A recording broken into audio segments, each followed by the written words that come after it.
우리는 먼저 인간이어야 하고 그 다음에 국민이어야 한다고 나는 생각한다. 법에 대한 존경심보다는 먼저 정의에 대한 존경심을 기르는 것이 바람직하다. 어떤 경우에는 불복종이 정의의 다른 이름일지도 모르겠습니다. 국민TV 라디오 30분 책 읽기 12월 30일 월요일 순서 시작합니다.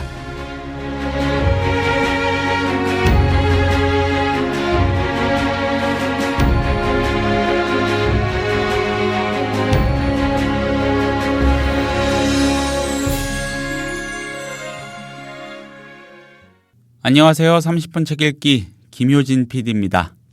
그렇습니다. 헨리 데이비드 소로의 시민의 불복종을 얘기하려고 조금 거창하게 방송을 열었습니다. 불복종이 곧 정의로 해석되는 사회, 적어도 이렇게 생각하는 사람이 다수인 사회는 썩 정의롭지 못할 거라는 생각이 듭니다. 이윤호의 고전 읽기에서 다뤄보겠습니다. 이윤호 선생님을 곧 모십니다.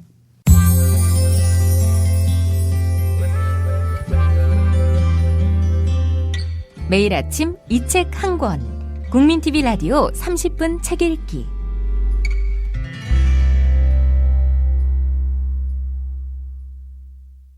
선생님 안녕하세요. 예, 안녕하세요. 예, 반갑습니다. 예. 네, 오늘 소로의 시민의 불복종이라는 책을 단초로 이런저런 얘기를 또 해주시기로 하셨죠. 예. 네. 그 오늘 이야기할 이제 헨리 데이비드 소로는 미국에서 19세기에 태어난 사람이죠. 그리고 하버드 대학을 나왔고 그러던 그가 어느 날 갑자기 웰든이라고 하는 곳으로 들어가게 됩니다. 모든 것을 다 포기하고 우리식으로 보면 정말 뻥 뚫린 8차선 도로를 포기하고 자갈길을 선택하는 거죠.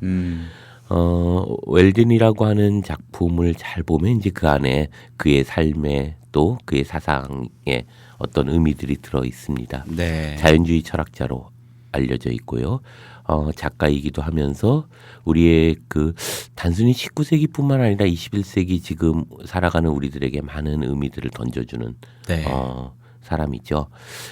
그 소로의 그 정신은 사실 간디를 통하여 인도인들에게 아주 많은 또 영향을 미치기도 합니다. 그런 점에서 보면 이 소로를 우리가 한 번쯤 지금 이 상황에서 얘기해 볼만 하지 않을까 이런 생각을 합니다. 네. 소로는 사실 자연주의 사상가로서 알려져 있지만 그가 외쳤던 또 하나의 의미 중에 하나는 시민 불복종이라고 하는 것을 던져주면서 대단히 중요한 의미를 던졌는데요. 지금 우리 상황하고 참 맞물려 있는 부분들이 참 많을 것 같다는 생각이 듭니다. 그래서 그의 글 중에 시민 불복종 중에 우리가 한 번쯤 되새겨 봐야 할 것들을 중심으로 한번 조금 읽어보면 어떨까 싶은데요. 먼저 조금 이야기를 해보겠습니다. 만일 불의가 정부라는 기계에 있어 필요 불가피한 마찰이라면 돌아가게 내버려두라. 아마도 그것은 미끄럽게 닳을 것이다. 그리고 그 기계는 어차피 닳아 없어질 것이다. 만일 불의가 오직 저 자신만을 위해 용수철이나 도르네나 밧줄이나 그런 것들을 갖고 있다면 당신은 과연 치료가 병폐보다 더 나쁠 것인가 생각해 볼 수도 있을 것이다. 그러나 만일 그것이 당신으로 하여금 남에게 불의한 자가 되기를 강요하는 성질의 것이라면 나는 말한다. 그 법을 어기라. 당신의 생명으로 하여금 기계를 멈추는 역마찰이 되게 하라. 내가 해야 할 일은 어떻게 해서든지 내가 저주하는 그릇된 일에 나 자신이 휩쓸려 들어가지 않도록 조심하는 것이다. 이 글은 많은 사람들에게 사실 이 부분은 읽혔던 거죠. 뭐냐 하면 우리가 살아가면서 일상의 삶이 사실 그 자체로 숭고합니다. 이러자면 가족들과 저녁을 먹어야 되기 때문에 그 민주노총이 그 공권력에 의해서 진압될 때 나가지 못할 수도 있습니다. 소로는 그것에 대해서 이야기하는 거죠. 그냥 그럴 수 없다면 괜찮다. 가족이 있는 가족과 함께하는 저녁 식사가 소중한 일이다. 그래서 마찰이 되게 하는 일, 민주노총과 공권력이 싸우고 정권에 퇴진하는 촛불의 일들은 그냥 내버려두라. 저절로 그렇게 될 수도 있을 것이다. 그런데 만일 당신에게 그 일을 사주하는 일이라면 그것에 대해서는 어겨라. 이런 거거든요. 그런 점에서 소로우의 핵심적인 얘기 중에 하나는 이제 결국 우리가 이런 것들입니다. 옳고 그름의 의미들은 다수의 의미냐 소수의 의미냐 하는 숫자의 문제가 아니다. 네. 소로우가 얘기하는 것은 양심으로부터 이 문제는 시작해야 한다. 정의로움에 대한 문제를. 그러면서 이제 이야기하는 거죠. 그래서 조금 더 보면 이런 얘기를 합니다. 시작에 아무리 빈약해도 그것은 문제가 아니기 때문이다. 한번 잘 이루어진 일은 영원히 이루어지는 것이다. 우리는 이에 대하여 말만 하기를 좋아한다. 마치 말하는 것이 우리의 사명이나 된 듯이 불의로 인간을 감옥에 넣는 정부 아래서 의로운 인간을 위한 곳은 역시 감옥뿐이다. 오늘날 매사추세츠주가 좀 더 자유롭고 생기 있는 정신을 가진 자들에게 제공할 수 있는 가장 적당하고 유일한 장소는 감옥이다. 거기에서 주 당국은 일찍이 원리로부터 스스로를 떼어낸 것과 마찬가지로 마음대로 인간을 넣었다 빼었다 한다. 예, 매사추세츠 출신이죠. 네. 이 사람은 그런 얘기를 합니다. 결국 불의한 세상에서 인간이 의로운 인간이 존재할 수 있는 가장 안전한 곳, 가장 평화로운 곳, 가장 자연스러운 곳은 감옥이다. 그것이 아니라면 이 불의라고 하는 것이 정말 불의로서 존재할 수 있는가 이런 얘기를 합니다. 이것이 이제 오늘날 우리하고도 잘 생각하게 하는 문제죠. 소로우는 동양 철학에 대한 관심도 되게 많았어요. 그래서 공자들을 그렇군요. 되게 많이 인용하는데요. 그 인용 중에 하나가 이런 거죠. 나라가 이성의 원리대로 다스려진다면 네. 가난과 천함이 부끄러움이고 나라가 이성의 원리대로 다스려지지 않으면 부귀와 명예가 부끄러움이다. 이게 이제 공자를 해석한 소로우의 생각입니다. 그러니까 결국 나라가 합리적이고 올바르고 정의롭다면 가난과 천함이 부끄러움이다. 그렇지만 불의에 가득 차 있고 그 나라가 보다 천박하게 흐르고 있다면 네. 도리어 부귀와 명예가 부끄러움이다. 이런 얘기를 공자가 한 것을 이제 소로우가 이야기하면서 이제 그런 얘기를 하는 거죠. 만일 정말 건강한 세상에서는 건강한 사회라면 나는 부자가 되려고 노력할 것이고 부자가 될 것이다. 그렇지만 내가 왜 이렇게 가난하냐 하면 바로 공자가 이런 얘기를 했기 때문이다. 이런 점에서 대단한 문필가이기도 하고요. 또 그 사회가 너무나도 부끄러운 사회이기 때문에 내가 차마 부귀를 얻는 것 자체가 너무너무 부끄러운 것이다. 라고 얘기를 하는 거죠. 그 기반 위에서 얻는 것 자체가 아주 창피한. 그래서 하버드대를 나왔음에도 불구하고 그 모든 것을 포기하고 숲으로 들어가서 호수 옆에서 아주 가난하게 살았던 사람이기도 합니다. 실천한 지식인이기도 하군요. 네, 그럼요. 예. 그리고 월든이라고 하는 책은 그곳에서 월든에서 살았던 이야기를 기록한 작품인데요. 네. 그건 뭐 전 세계적으로 아주 유명한 작품이기도 하고 청취자 여러분들도 만일 안 읽어보셨다면 시민불복종과 그다음에 그 월든이라고 하는 책을 꼭 한번 읽어보셨으면 싶고요. 네. 또 이런 얘기를 합니다. 소수자는 다수자에게 고개를 숙이는 한 무력하다. 그렇게 되면 소수자라고 할 수 없다. 그러나 소수자가 그 온 힘을 다하여 버티면 그것을 당해낼 수는 없는 것이다. 정의의 인간들을 모두 투옥하느냐 아니면 전쟁과 노예를 포기하느냐 둘 중에 하나를 선택하라고 하면 국가는 조금도 주저하지 않을 것이다. 만일 이 해에 1,000사람이 세금을 물지 않았다 해도 그것은 그들의 세금으로 국가가 폭력을 쓰고 무고한 자의 피를 흘리는 것과 같은 폭력적 행위는 아닐 것이다. 평화혁명이란 것이 만일 있다면 이런 것일 게다. 사실 누가 그랬다지만 세무서원이나 어떤 공무원이 나에게 묻기를 그러면 나는 어쩌란 말이요 한다면 나는 이렇게 답하겠다. 만일 당신이 정말로 무언가 하고자 한다면 네. 그 자리를 물러나시오. 국민의 맹목적인 충성을 거부하고 공무원이 시작할 때 혁명은 성취되는 것이다. 그러나 어쩌면 피를 흘려야 할지도 모른다. 양심이 상처를 받을 때에는 피가 흐르지 않는가? 상처를 통하여 인간의 진정한 인격과 불멸성이 흘러나오며 영원히 계속되는 죽음을 맛보게 되는 것이다. 네, 이게 이제 아주 유명한 이야기인데요. 어찌 보면 이런 거죠. 최근에 이제 벌어지는 부정선거에서 아주 부정선거가 폭로되고 시민들의 촛불에서 의미 있게 했던 몇 분들이 계시죠. 표창원 경찰대 교수가 그렇고, 그다음에 권은희 경장이 씨가 그렇고, 예. 또 이러저러한 내부의 고발자들에 의해서 양심에 따라서 그 법을 거역했던 사람들이 있죠. 그런 점에서 소로우는 그런 얘기를 하는 거죠. 소수자는 강하다. 소수자는 진정한 혁명은 바로 이 소수자 변경에서부터 시작한다. 이런 얘기를 하는 겁니다. 그래서 소수자는 다수자에게 고개를 숙이는 한 무력하지만 그렇지만 소수자가 온 힘을 다하여 버티는 순간 그것은 어떤 것도 당해낼 수 없다. 소수자는 진정 소수자가 된다는 것은 영예로운 것이다. 이런 겁니다. 그래서 소수자야말로 진정한 혁명을 이룰 수 있다. 그리고 이 혁명은 어떻게 만들어지는가 하면 바로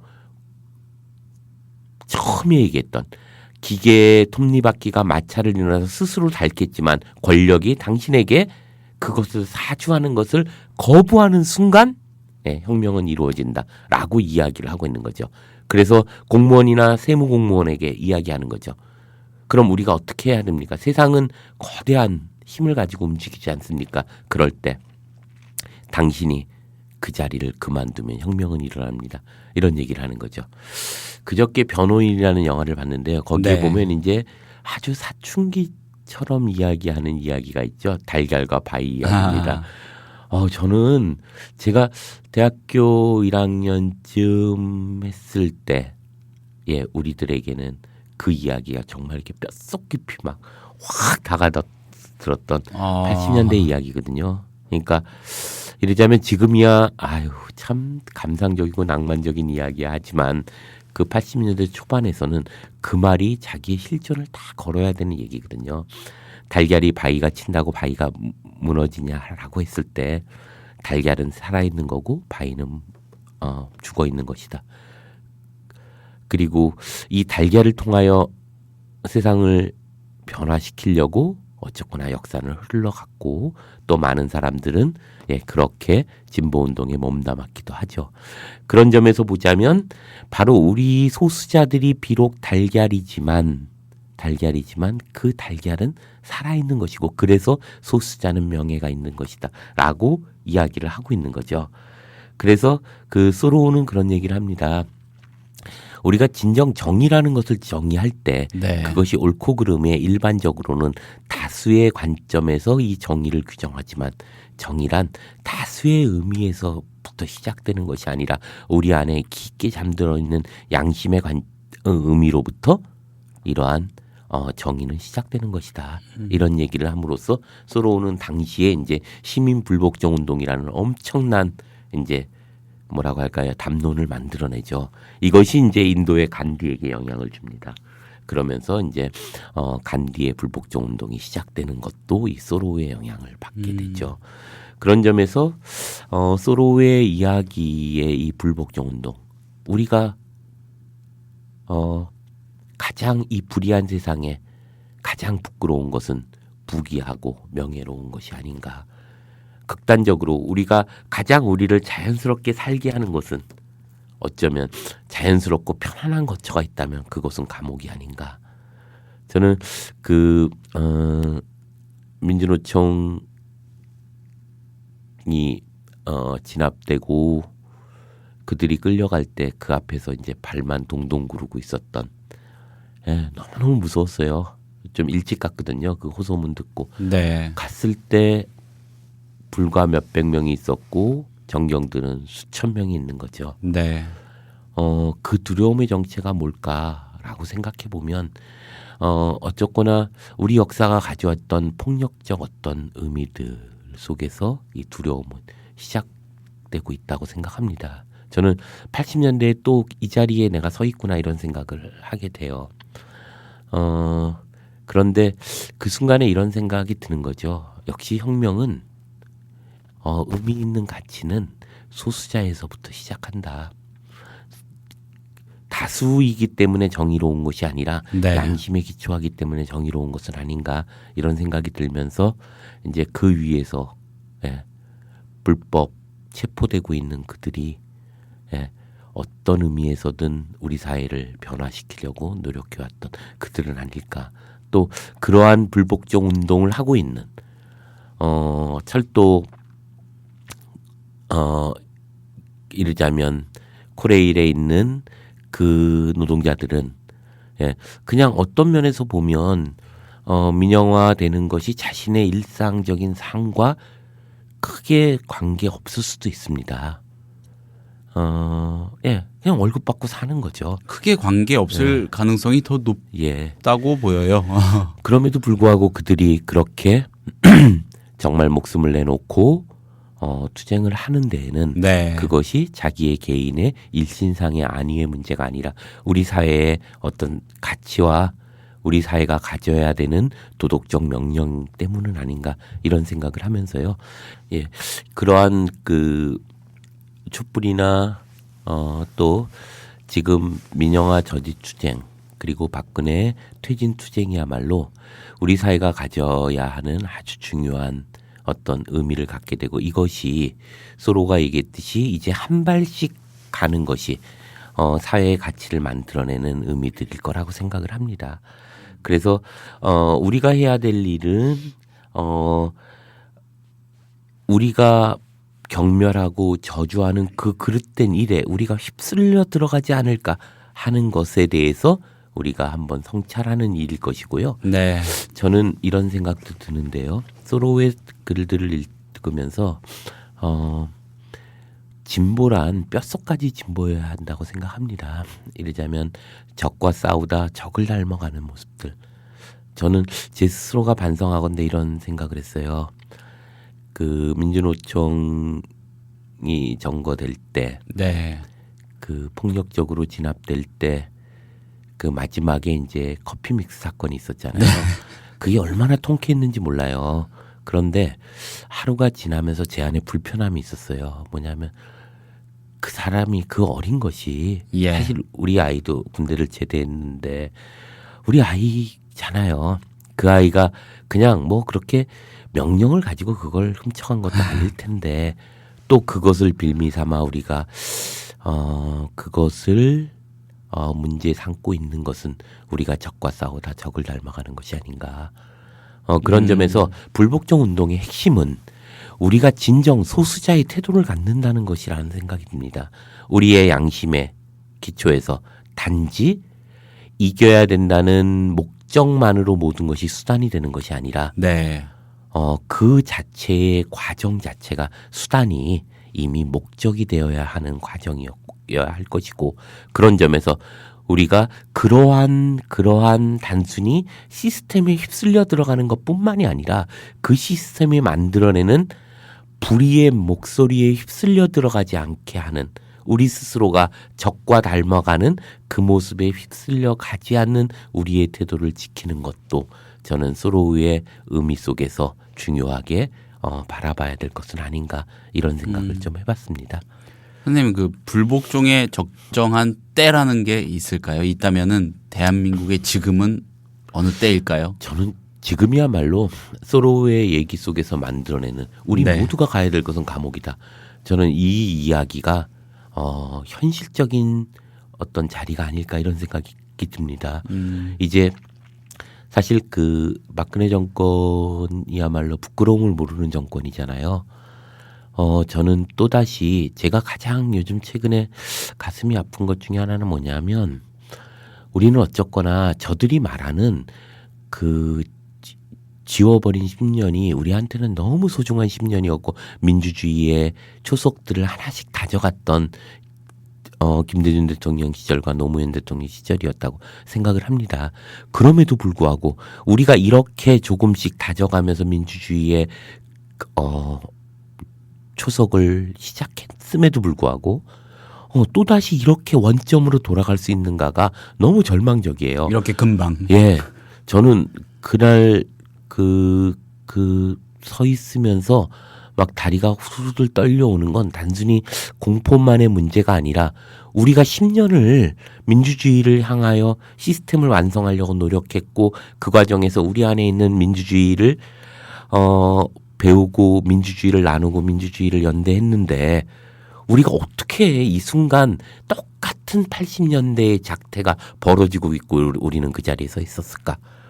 이런 생각이 듭니다. 그런 점에서 저는 지금이야말로 시민 불복종 운동이 시작돼야 될 아주 중요한 시점이 아닌가 이런 생각이 들고요. 공무원들이 그리고 경찰들이 그리고 우리 모두가 진정으로 불의한 것을 불의하다고 이야기하고 그것과 싸울 수 있는 그 소수자의 태도를 갖는 것이 지금 오늘날 우리가 지켜야 되는 가장 중요한 의미일 거라는 생각이 듭니다. 지난주 어느 방송에서요. 어떤 청취자가 이런 댓글을 다셨어요. 이 국민TV가 진실을 밝혀내는데 좀 앞장서 달라. 더 힘을 내달라. 이런 취지겠죠. 그 댓글을 보면서 이런 생각이 들었습니다. 진실은 이미 드러나 있어요. 너무 명백하게 그렇죠. 예, 수많은 정황 증거들에 의해서 드러나 있죠. 그렇죠. 예. 뭐 동영상, 뭐 음성 파일이니 뭐니부터 해서 뭐 갖가지의 것들이 다 드러나 있죠. 드러난 진실을 그냥 완력으로 누르려는 지경이니 이미 우리 사회가 일정한 선을 넘어버린 거 아닌가. 예, 맞습니다. 이런 생각 들더라고요.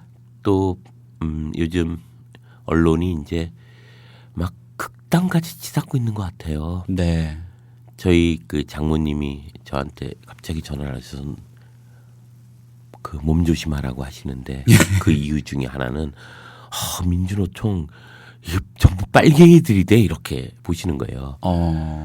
그래서 너무 놀라서 아니 장모님 왜 그런 말씀을 하시나요? 그랬더니만 자기가 TV에서 봤는데 아니 그 민영화 안 한다는데 지들의 뭔가 의도가 있으니까 자꾸 민영화라고 우기면서 그렇게 하는 거지.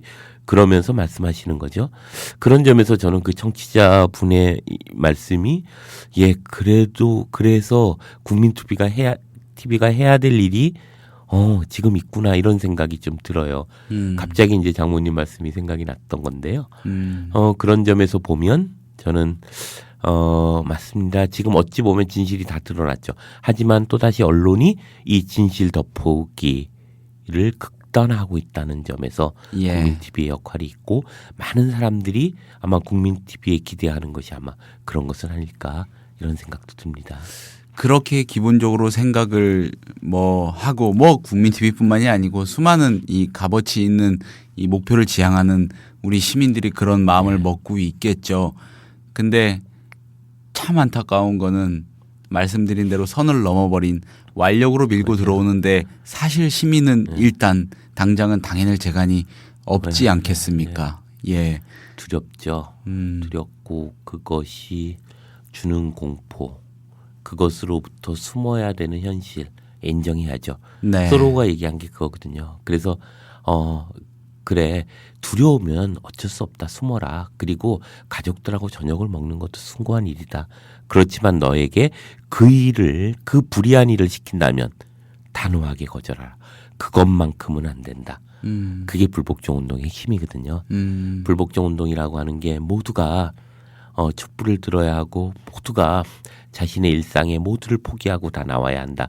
이것을 얘기하는 것이 아니라 불복종이라고 하는 것이 내가 나에게 불의를 명령할 때 그것으로부터 내가 거부할 수 있는 소수자의 담대함을 가져라. 이것이 이제 불복종 운동의 힘이라고 봐야죠. 네.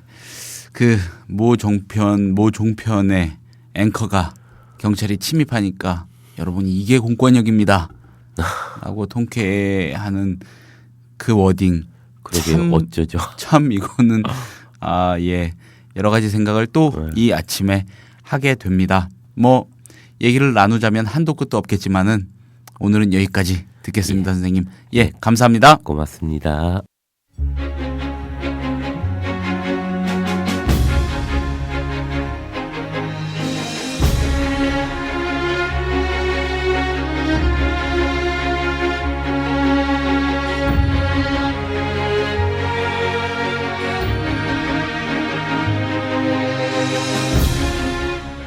복종을 강요하거나 복종을 원하는 사람들에게 묻고 싶을 때가 있습니다. 도대체 가지려는 게 뭐냐? 이런 얘기입니다. 이렇게도 생각이 됩니다. 물음에 답할 수 있는 사람이 과연 몇이나 될까? 어쩌면 그들도 관성으로 맹목적으로 그러고들 있는 게 아닐까? 그렇다면 더 무서운 일인 것도 같습니다.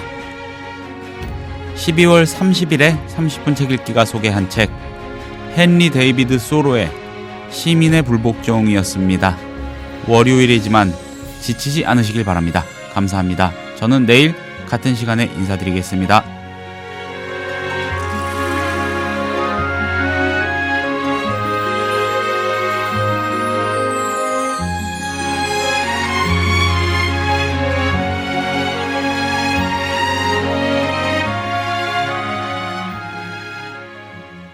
Please don't worry, my brother. In this world, we are all the same. We must find peace. We must find it together. We start far away from your heart. You've got the good vibration. Let your heart follow the rhythm when the voice gives you emotion. You have